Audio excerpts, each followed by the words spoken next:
Hello students, welcome to my channel easy learning accounts. आज के इस वीडियो में हम चैप्टर 2 बेसिक अकाउंटिंग टर्म्स को ही आगे बढ़ाएंगे और वो रिमेनिंग टर्म्स को डिस्कस करेंगे जो हमने चैप्टर कल स्टार्ट किया था।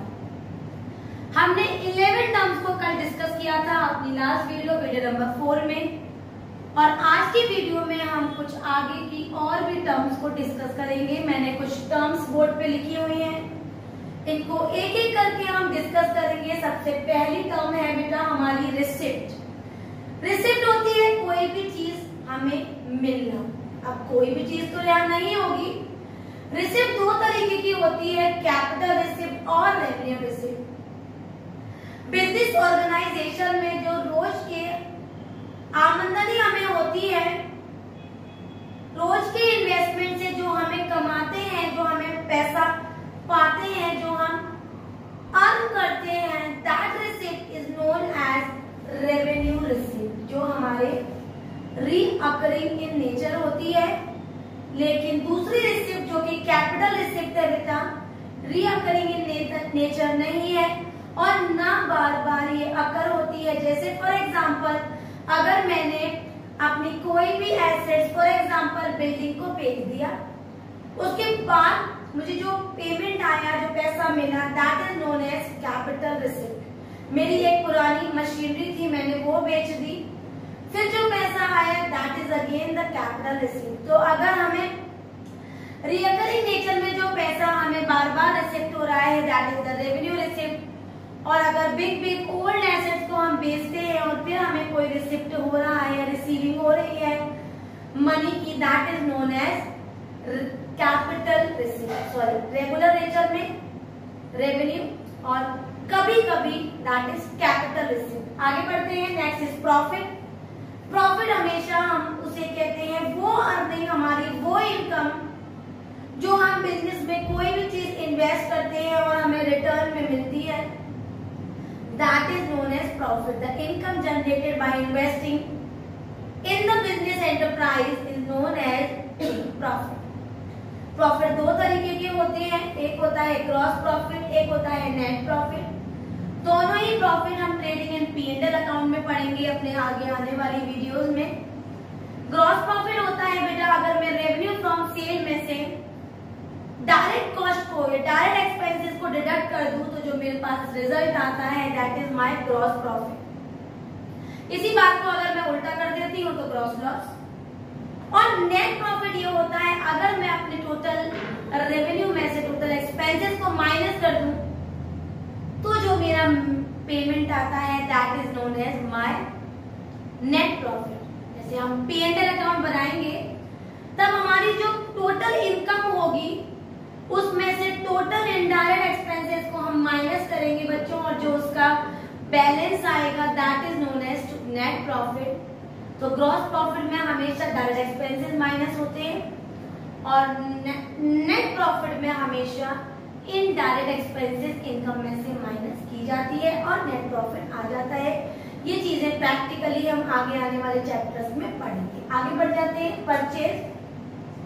वैसे तो परचेज माने खरीदना होता है, लेकिन अकाउंटेंसी में केवल गुड्स का खरीदना, सामान खरीदना, उसको हम परचेज से दिखाते हैं। फॉर एग्जाम्पल, अगर मैंने गुड्स परचेज किए, परचेज गुड्स इन कैश, तो this is known as cash purchase. And purchase goods in credit, that purchase is known as credit purchase. दूसरा वर्ड होता है परचेज रिटर्न। जो चीज मैंने खरीद ली है, परचेज कर ली है, मान लो गुड्स मैंने खरीद लिए, उसमें से कुछ गुड्स मैं रिटर्न कर दूं।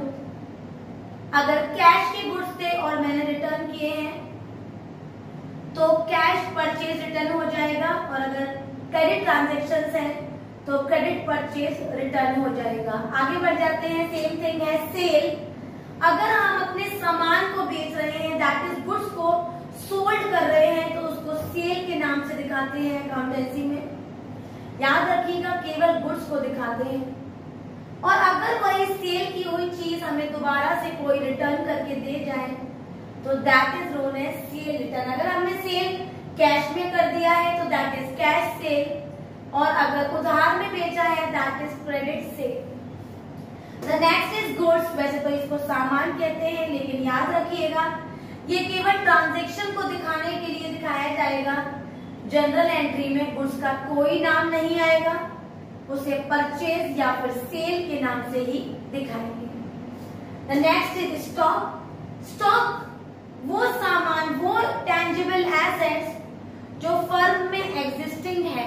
अब वो एग्जिस्टिंग कैसे, अगर फर्म की स्टार्टिंग हुई है अप्रैल 1 और उस टाइम हमारे पास स्टॉक है तो दैट इज ओपनिंग स्टॉक। जो ईयर स्टार्ट होने समय हमारे पास है और ईयर एंड हुआ, फॉर एग्जांपल फाइनेंशियल ईयर है 31 मार्च को एंड हुआ, उस टाइम एग्जिस्टिंग हम पे कितना स्टॉक है, that is the closing stock.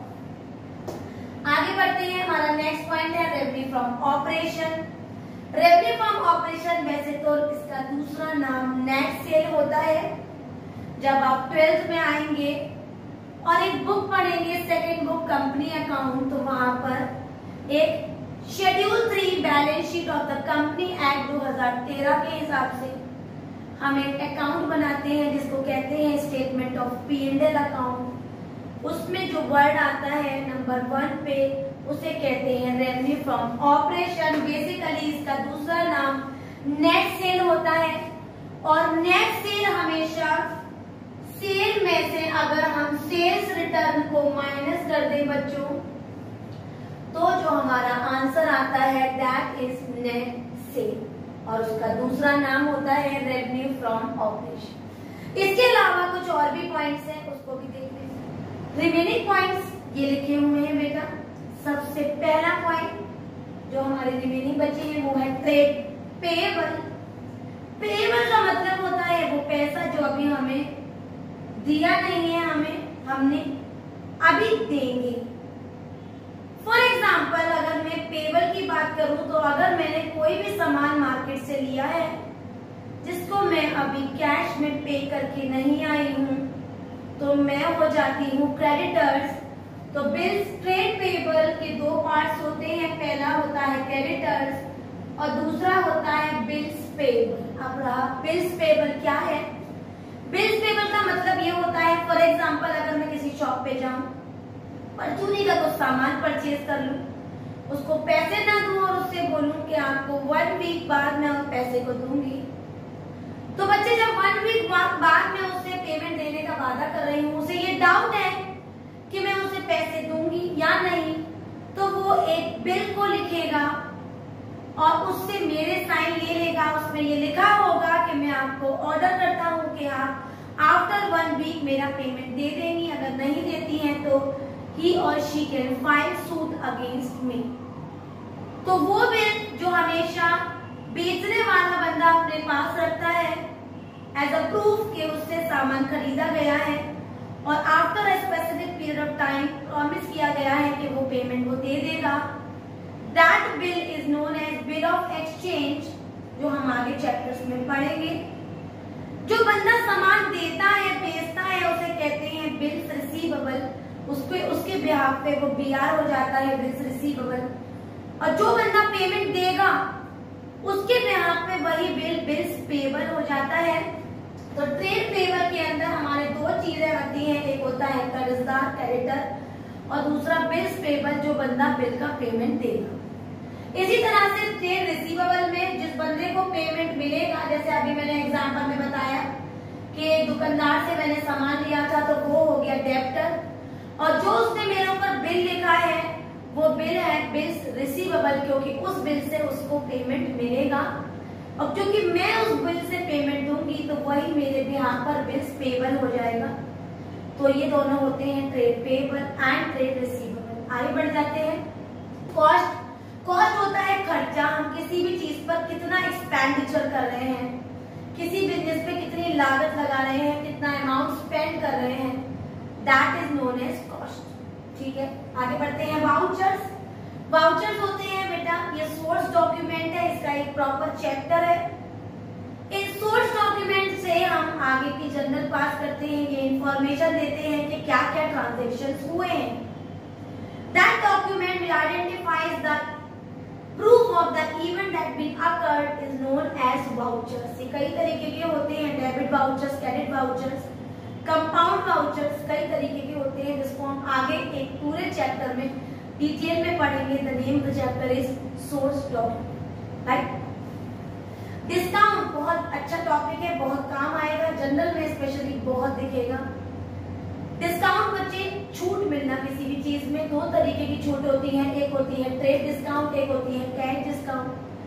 जब एमआरपी पे या फिर लिस्ट प्राइस पे कोई डिस्काउंट मिलता है उसे ट्रेड डिस्काउंट कहते हैं। और ट्रेड डिस्काउंट कभी भी हम जनरल एंट्रीज में या फर्दर ट्रांजेक्शंस में शो नहीं करते हैं। फॉर एग्जांपल अगर 50,000 का गुड्स मैंने खरीदा, उस पर ट्रेड डिस्काउंट है 10%, तो 50 का 10% 5,000, 50 में से 5 गए 45,000 की वैल्यू दिखाएंगे। 5,000 ट्रेड डिस्काउंट दिखाते नहीं है, लेकिन बस ट्रांजेक्शन में डिडक्ट कर देते हैं। दूसरा है कैश डिस्काउंट। कैश डिस्काउंट दो तरीके के होते हैं, डिस्काउंट अलाउड, डिस्काउंट रिसीव। जाहिर सी बात है कि हमने कोई चीज खरीदी होगी तो हमें डिस्काउंट रिसीव होगा, और कोई चीज बेच रहे हैं तो डिस्काउंट अलाउड होगा। तो दो तरीके के कैश डिस्काउंट होते हैं, तभी मिलता है जब कैश पेमेंट हो रहा होता है। डिस्काउंट अलाउड होता है इसका एक पॉइंट, और एक होता है डिस्काउंट रिसीव। ठीक है, आगे बढ़ जाते हैं। बैड डेब्ट, अगर कोई भी पेमेंट मुझे मिलना था और वो मुझे नहीं मिल पाएगा और अब मिलेगा ही नहीं, पैसा मेरा डूब गया, मारा गया, that amount is known as bad डेब्ट। इसमें अगर मुझे कुछ पैसा मिल भी जाता है तो that is known as bad डेब्ट रिकवर। याद रखेंगे, डूबे हुए पैसे में से अगर कुछ मिल जाता है तो दैट इज बैड डेब्ट रिकवर, और बिल्कुल नहीं मिला दैट इज बैड डेब्ट। Balance sheet is a financial statement which has been prepared in order to show the financial position of the business, enterprise, organization and company। तो ये सबसे last हमारी साइकिल है अकाउंटिंग साइकिल की, जो balance sheet पे आके खत्म हो जाती है। It is an statement which shows the financial position of the company और the business also। Debit and credit, इसके बारे में बस यही बताऊंगी कि जो हमारे अकाउंट होते हैं टी शेप, दो पार्ट में डिवाइडेड होते हैं बच्चे। जो हमारी लेफ्ट हैंड साइड होती है that is known as debit side, और जो हमारी राइट साइड होती है उसे कहते हैं क्रेडिट साइड। क्लियर है? इनके भी कई रूल्स है जो हम आगे आने वाली वीडियोस में रूल्स पढ़ेंगे कि डेबिट रूल्स क्या है और क्रेडिट रूल्स क्या है। आगे बढ़ते हैं। Depreciation, fall in the value of assets. For example अगर मैंने कोई स्कूटी ली, एज्यूम कर लेते हैं 60,000 की ली, 4-5 साल उसे खूब चलाया, और जब मैंने उसे सेल किया तो वो घटती हुई कीमत में बिकेगी। That fall in the price of the assets is known as depreciation. आगे बढ़ जाते हैं। एंटिटी, एंटिटी उस बिजनेस ट्रांजैक्शंस को कहते हैं, उस बिजनेस को कहते हैं जिसके रिकॉर्ड्स हम बनाते हैं। फॉर एग्जांपल अगर मैं कहूं कि पार्टनरशिप फर्म की जनरलाइज हो रही है, पार्टनरशिप के फॉर्मेट्स बन रहे हैं, कंपनी के बन रहे हैं, शेयर्स, डिबेंचर्स, इस तरह की फॉर्मेटिंग है, या फिर हम कोई और कॉस्ट अकाउंटिंग इस तरह की फॉर्मेटिंग कर रहे हैं। एक पर्टिकुलर प्रोसेस, एक पर्टिकुलर ट्रांजैक्शन, एक पर्टिकुलर फॉर्मेट को जो हम आइडेंटिफाई करते हैं that is known as entity. That activity, that business activity is known as entity.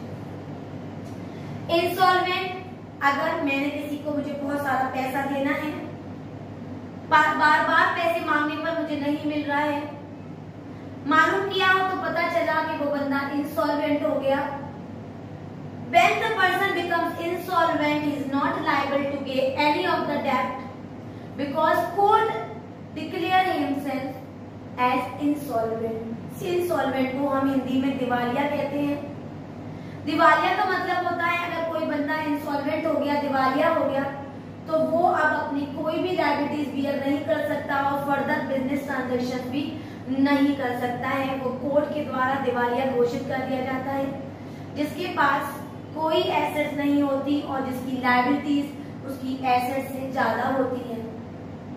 और जो लोग नॉर्मल है, नॉर्मल बिजनेस ट्रांजैक्शन कर रहे हैं, कोई लायबिलिटी है पे कर रहे हैं, उसके अपोजिट में उसको सॉल्वेंट कहते हैं। दे आर नॉट दिवालिया, they are not insolvent, they are can easily bear with all the liabilities and have much assets। The next is entry। Entry उस ट्रांजेक्शंस को कहते हैं जिसको हम पोस्ट करते हैं, एंटर करते हैं। For example purchase goods in cash, ये एक एंट्री है जिसको हम फर्दर जनरलाइज करेंगे, लेजर में पोस्ट करेंगे और उसको एंट्री को फर्दर हम लेके जाएंगे। That is known as entry. That event of the business transaction is known as entry. Proprietor, proprietor मतलब owner of the business, business का मालिक, ओनर उसको कहते हैं प्रोप्राइटर। प्रोप्राइटर बेसिकली वो हमारे फर्म का, बिजनेस का, ऑर्गेनाइजेशन का मालिक होता है और उसको हम प्रोप्राइटर कहते हैं। हमारा लास्ट पॉइंट है रिबेट। रिबेट बेटा याद रखिएगा उस तरह का डिस्काउंट नहीं है, कुछ थोड़ा सा है तो डिस्काउंट जैसा छूट ही होती है वो भी, लेकिन इसके लिए मैं एक एग्जांपल बताती हूँ। जैसे फॉर एग्जांपल मैंने कॉटन का व्यापार किया, क्लोथ बिक रहे हैं कॉटन के और उसमें कुछ डैमेज पीस है, क्योंकि वो भी बिक जाए तो मैंने ऑफर लगा दिया कि अगर इतना लेते हैं तो इतनी रिबेट मिलेगी, basically for the sale of the damage goods. जब हम छूट देते हैं तो that is known as rebate, ठीक है।